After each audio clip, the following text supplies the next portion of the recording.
Family life is changing. Two-parent households are on the decline in the United States as divorce, remarriage, and cohabitation are on the rise. This is from the Pew Research. David Brooks, writings in March 2020 issue of The Atlantic, said, "Our culture is oddly stuck.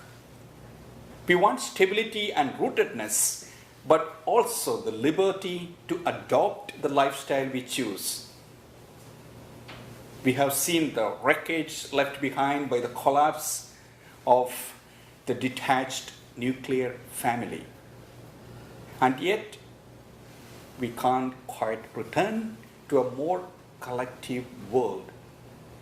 The Institute for Family Studies hosted a symposium in response to David Brooks' provocative essay, "The Nuclear Family Was a Mistake,"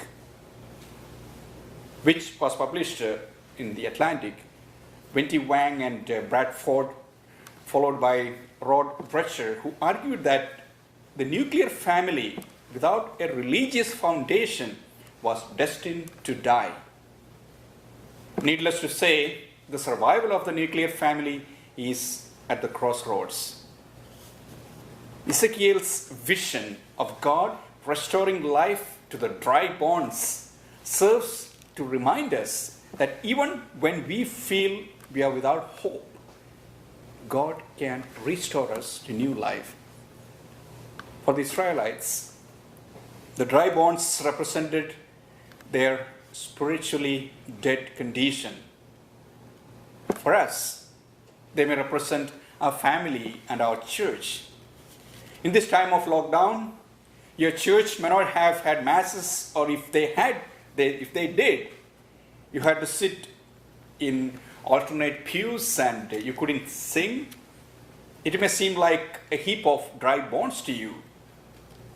Or your family may be less enthusiastic about family prayer since they get less stimulation from their church. But just as God promised to restore His nation, He can restore any church or family, no matter how dry or dead it may be. We can't give up. We must pray for renewal, for God to restore our spiritual enthusiasm. The hope and prayer of every family and church should be that God will put His Spirit into it. In fact, God is at work calling His people back to Himself, bringing new life into families and churches. Today, Jesus is inviting us to let God breathe new life into our lives.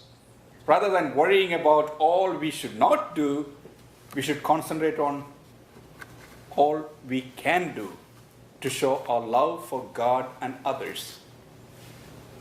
Loving God and loving your neighbor are ways of naturally living out a life of Christ. It begins from our own nuclear families and reaches to our extended families and neighborhood families. Are we open to let God breathe this new life into us?